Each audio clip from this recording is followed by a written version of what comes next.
3월 15일로 예정되어 있던 한시적 공매도 금지 조치 결국 오는 5월 2일까지 재연장됩니다.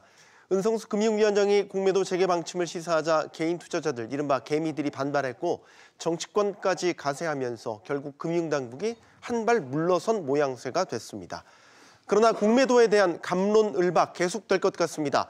주가의 건전한 조정, 외국인 자금 이탈 방지 등 이 공매도의 순기능이 작동하기 위해서는 재개가 불가피하다는 것이 전문가들 사이에서 일치하는 의견입니다. 그러나 무차입 공매도와 같은 구조적인 문제를 해결하지 않고는 공매도가 개인 투자자들에게 결국 기울어진 운동장이 될 것이라는 우려도 여전한 상황입니다. 여러분의 생각은 어떠십니까? 저희가 이번 주에 공매도에 관한 다양한 측면의 이야기를 듣고 토론해 보겠다고 말씀드렸죠. 오늘은 공매도 재개의 문제점을 지적하는 목소리를 중점적으로 들어보려고 합니다. 김득의 금융정의연대 상임대표 나오셨습니다. 자, 여러분도 유튜브 라이브 댓글창을 통해 의견 남겨주시고요. 저희와 함께 토론해 주시기 바랍니다. 어서 나오십시오. 안녕하십니까? 네, 안녕하세요. 네, 금융위가 어제 임시회의를 열어서 공매도 금지 연장 결정했습니다. 네. 사실 언제까지 연장할 것인지를 두고 사실 말들이 많았었는데 막판까지 고심한 것으로 알려졌거든요. 일단 어제 조치는 어떻게 평가를 하고 계신지 의견 묻겠습니다. 소문난 잔치에 먹을 것은 없다라는 생각이 났거든요. 네. 그러니까 절충을 좀 찾은 것 같아요. 원래 소문은 한 3개월 정도는 연장할 거다. 그리고 그 안에 뭐 좀 더 논의할 거라고 봤는데 네. 5월 2일 특정한 시점을 지정을 했고 대형 종목 위주로 재개를 한다고 해서 반대하는 쪽들을 좀 달래려는 측면은 있었지만 결국 사후 처방에 중점을 두고 있고 전산 관리 또한 대차 관리 또한 전산으로 하겠다고 했지만 네. 보관 의무만 명시되어 있지 대차 거래에 대한 전산 관리 시스템에서 구체적으로 나와 있는 건 없는 걸로 보여서 좀 안타까운 점이 있고 대차와 대주 형평성 문제를 개선하겠다고 해서 개인들을 위해서 대주 거래량을 한 2조, 3조 정도 물량을 확보하겠다라고만 되어 있는데 네. 결국 활성화는 시키는데 대추와 대자의 큰 차이점은 대차는 기간이 길어요. 한 1년까지 빌릴 수가 있고 수수료도 4% 이내, 1에서 4%이기 때문에 빌리는 비용도 싼데 대주는 기간이 30일에서 90일 최대, 90일은 무조건 팔아야 되는데 네네. 여기에 대한 언급이 없고 수수료도 6에서 한 12% 정도 되거든요. 그렇기 때문에 알맹이는 좀 빠져 있는 거 아니냐, 어저께 내용으로 그렇게 보고 있습니다. 네, 그래서 뭐 김득희 대표께서도 비판적인 견해시지만 어제 한투연 개인 투자자들 연합이죠. 예. 한투연에서도 선거용 대책에 불과하다라는 좀 비판적인 목소리를 낸 게 그런 말씀하신 이유들에 기인한다 이렇게 봐야 될 것 같군요. 예. 지금 미국도 공매도 전쟁 중입니다. 예. 알고 계시죠? 예. 게임스톱 사태가 대표적인 사례인데요. 게임스톱 주가 흐름을 보면 반공매도, 그러니까 공매도 헤지 펀드들한테 대응해서 개인 투자자들이 적극적으로 매수에 나서자 주가가 급등을 했고요. 근데 최근에는 또 급락하는 모습을 보였고 오늘 소폭 오르긴 했지만 이 전쟁이 끝나지 않은 모습을 보이고 있습니다. 미국 공매도 사태는 어떻게 보십니까? 그러니까 미국은 첫 번째 이제 공매도에 대한 불만도 있었지만 우리나라는 재벌에 대한 부정적 인식이 강하지 않습니까? 네. 미국은 월가에 대한 부정적 인식이 아주 강해서 네. 2008년 미국 금융위기 이후에 몰락한 중산층들, 특히 이제 젊은 층들을 상대로 젊은 층들이 월가에 대한 반감, 특히 헤지펀드에 대한 반감으로 게임스톱 사태는 시작되었다고 보여지고 있고요. 네, 여기에 네.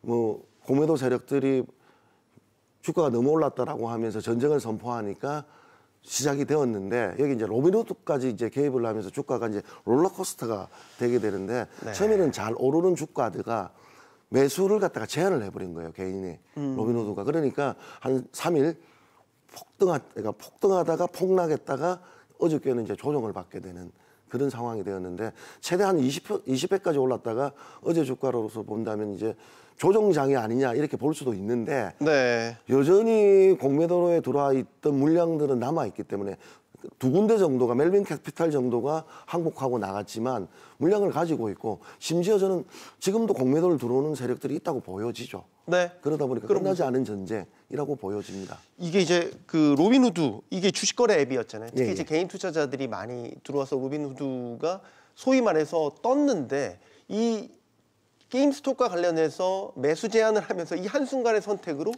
그죠. 또 공공의 적처럼 또 예. 지금 내몰리고 있단 말이죠. 일반 네, 정부까지도 지금 나와서 조사하고 해명해야 된다. 불공정에 대해서 이야기를 하고 있죠. 그 백그라운드에 헤지펀드 미국 월가의 세력들이 있다라는 의구심이 증폭되고 있으니까 미국 개인 투자자들한테도 이 월가에 대한 불신, 기본적인 불신이 얼마나 팽배해 있는지를 잘 알 수 있는 대목이 그렇죠. 아닌가 싶습니다. 그러니까 지금 로빈후드 같은 경우는 올라가는데도 기여를 했어요. 이게 이제 정권회사가 주문을 넣고 하는 게 아니라 그걸 중개해주는 앱이다 보니까 오르는데도 기여를 했는데 최고 정점을 찍었을 때 개인들한테 매수 중단을 하니까 폭락을 하게 되었던 사초를 초반하다 보니까 미국 정권거래위원회도 조사하겠다, 경찰도 조사하겠다, 정치권도 과세해서 이 불공정에 대해서 해명을 하지 않으면 안 되는 상황으로 낭떠러지로 좀 몰리고 있는 거죠. 해명은 하는데 그 해명이 양쪽으로부터 다 받아들이지가 않는 상황입니다. 지금까지. 네, 자 미국 주식시장 얘기는 여기서 가름을 하고 우리 공매도 전쟁을 얘기를 해보죠. 우리나라도 전쟁 중이죠. 어떻게 보면 지금 유튜브 댓글창을 통해서 많은 분들이 의견 올려주고 계신데요. 일단은 지금 공매도와 관련된 쟁점이 뭐가 있는지부터 간략하게 짚어주시겠어요? 사실은 공매도에 대한 쟁점은 재개하지 마라. 그래서 재개 반대의 여론조사를 했을 때 60%가 영구 정지하자. 예. 네. 영구 정지까지는 지금 안 가더라도 3월에 재개를 하지 마라. 그러니까 그건 60% 반대를 하니까 5월 재개로 갔으니까 어찌 보면 여론을 수렴한 것처럼 보이는데 영구정 폐지에 대한 여론들이 있는 거고 일반 개미들은 그다음에 전문가들 사이에서는 IMF라든가 외국에서 볼 때는 우리나라 시장이 안 좋은 시그널을 주니까 이 정도 됐으면 1년 정도 됐으면 재개 타이밍이 되었다라고 봐서 재개해야 된다라고 본 거고 저 같은 사람은 이렇게 재개해서는 안 된다. 아직 금융위원회 대책이 좀 부족하기 때문에 좀 더 보완해서 재개해야 된다. 이런 의견들을 가지고 있는데 그런 것들을 좀 절충한 것 같습니다. 네.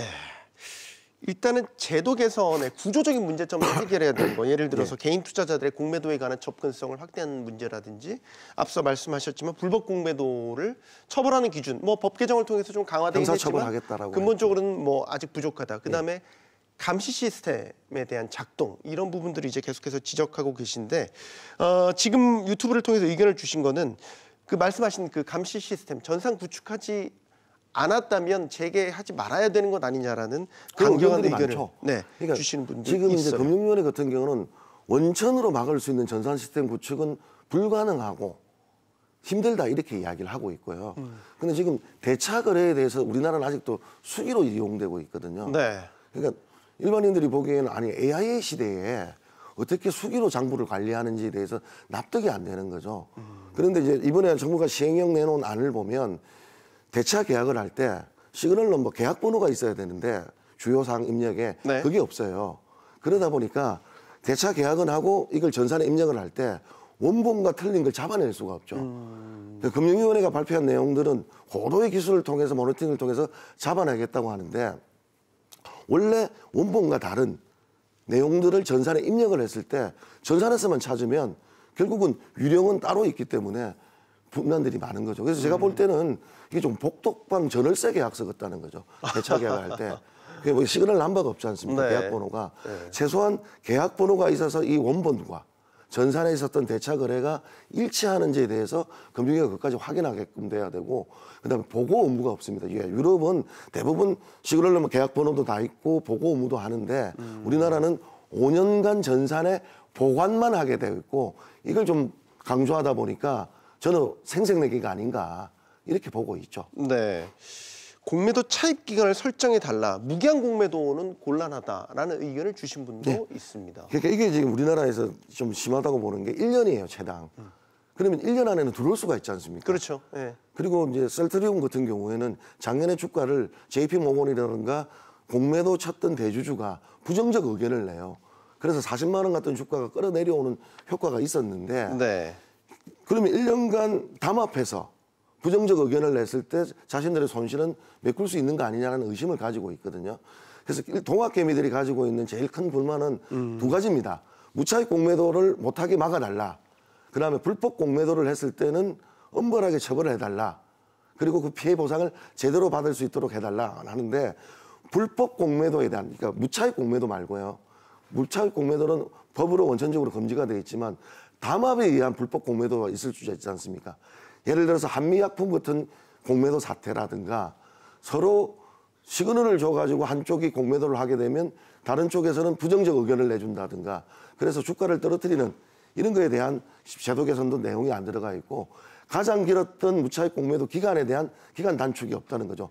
저는 이제 대조와 마찬가지로 30에서 90일을 하든가 뭐 최대한 한 6개월 정도로 끊어줘야 되지 않느냐 이렇게 보고 있습니다. 그러니까 그 무차익 그 공매도 기간이 너무 길 경우에는 그런 식의 그 소위 말해서 짜고 치는 판이 벌어질 수도 있다라는 예. 의구심을 개인 투자자들이 계속 갖고 있으니까 해소되지 않는 그런 상황인 그렇죠. 거죠. 그러니까 셀트리온이 작년에 그렇게 했던 것들이 정거로 생각하시는 거죠. JP 모건이 떨어뜨리고 심지어 셀트리온을 보유하고 있는 공매도 대주주가 부정적 의견 보고서를 냈는데 그 타이밍마다 40만 원까지 갔다가 쭉 빠지는 경우 빠지고 있었거든요.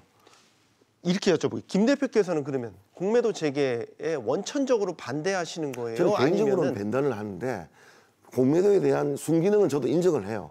네. 그러니까 지금 그 질문 드리려고 과열됐다든가 해요. 적정 가격을 보장한다고 이런 게 있는데 그게 우리나라에서 제대로 작동이 되냐는 의구심이 있는 거죠. 그렇기 때문에 거기에 대한 보완들이 필요해서 한국식 공매도가 필요하다 이렇게 보고 있습니다. 모 전문가는 그 공매도가 결국에는 건전한 주가 조정을 만들기 때문에 공매도를 이런 식으로 계속해서 중단할 경우에는 나중에 더 큰 폭락을 불러올 수도 있다라는 얘기도 하거든요. 그러니까 순기능에 대한 중요성은 모든 전문가들이 일치하는 것 같아요. 그러니까 그렇게 이야기하시는데 저는 예측이 불가능한 거잖아요. 사실 저는 이제 부동산 집값 아파트가 평당 3천만 원 넘고 나서는 집 사라는 이야기, 집 폭락한다는 이야기를 했댔는데 그 이유는 안 하거든요. 네. 그 주가가 3천이 넘을 거냐 안 넘을 거냐 저는 4천도 갈 수 있다고 봐요. 코리안 디스카운트가 있기 때문에. 그렇기 때문에 반드시 순기능이 한국 시장에서 전체를 지배할 수 있다. 그렇게는 보지 않는데 다만 순기능이 있는 건 사실이기 때문에 재개를 한다면 그 순기능이 유익하게 적용될 수 있는 시장을 환경을 만들어줘야 된다. 그렇게 보고 있습니다. 아직 모든 걸 공개한 건 아니지만 어쨌든 금융당국이 지금 공매도 제도를 손질을 보고 있는 그런 상황입니다. 예. 그리고 5월까지 이제 재연장을 하면서 그 기간에도 계속해서 제도 개선을 이루어낼 텐데 일각에서는요 홍콩식 공매도 얘기가 새롭게 거론되고 있습니다. 이게 좀 5월 2일 날 어쨌든 부분 재개라고 표현을 했지만 대형주들을 대형주 먼저, 위주로니까 홍콩식으로 볼 수가 있겠죠. 홍콩식은 이제 40억 달러, 네. 뭐 한 6천억 시가총액 6천억인데 저도 시가총액 일정 이상 규모에 대해서 공매도를 해야 된다는 의견을 가지고 있습니다. 다만 이제 시세 조정, 이제 공매도의 순기능에 있었던 시세 조정에서 소형주 같은 경우가 주가 조작의 세력들의 먹잇감이 또 될 수가 있거든요. 네. 여기에 대해서는 금융위가 철저한 모니터링을 통해서 주가 조작 세력도 엄벌을 하면서 오히려 막아주는 역할을 좀 해줘야 된다 이렇게 보고 있습니다. 네. 저는 그래서 홍콩식이 바람직하다. 저는 그렇게 보고 있습니다. 사실 그 홍콩식 공매도 시스템에 관해서는 앞으로 계속해서 논의가 돼야 될 것 같고 여기에도 분명히 갑론들박은 있습니다. 있을 것 같습니다. 네. 자, 모든 걸 차치하고 금융당국의 행보를 보면 금융당국의 행보가 적절치 않았다. 뭐 예를 들어서 공매도 재개를 시사하는 발언을 하면서 좀 신중하지 못했다. 오히려 더 큰 논란을 일으켰다. 재개를 해도 재개를 하지 않아도 어떤 선택을 해도 논란에 빠질 수밖에 없는 뭐 그런 식의 잘못된 선택을 했다라는 금융당국에 대한 비판도 분명히 있습니다. 어떻게 보십니까? 저는 동의하고 있고요. 사실 1월 달에 공매도에 대해서 가불반동이 시작될 수 있는 단초를 제공한 게 금융위가 발표했던 문자거든요. 네. 그 주가를 보시면 그 논란이 있을 때마다 주가가 빠져요. 그래서 저희들 같은 사람들은 오히려 금융위가 주가가 가열됐기 때문에 조정을 유도한 거 아니냐 이렇게까지 보고 있는데 만약에 금융위가 그런 생각이 있었다면 좀 신중하게 했어야 될 것 같다는 거고요. 네. 그다음에 이제 IMF까지 끌어들인 거 아니냐라는 비판도 하고 있습니다. 이 공매도와 관련해서 금융마피아들의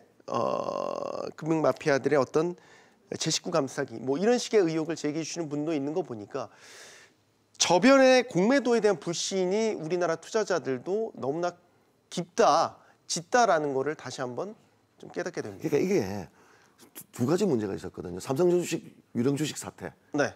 그다음에 골드만삭스의 불법 공매도, 무차익 공매도 안 일어날 줄 알았는데 실제 일어난 거예요.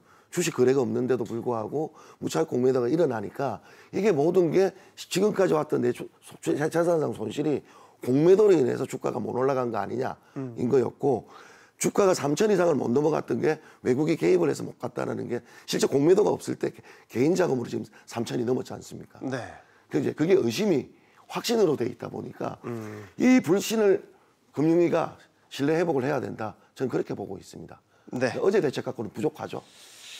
자, 5월 초까지는 일단 공매도 금지 재연장이 결정이 됐기 때문에 그때까지 어떤 제도 개선안을 내놓을지 한번 또 지켜보시고 이후에 토론 또 이어가도록 하겠습니다. 오늘 김득희 금융정의연대 상임대표와 이야기 나눠봤습니다. 수고하셨습니다. 네, 감사합니다.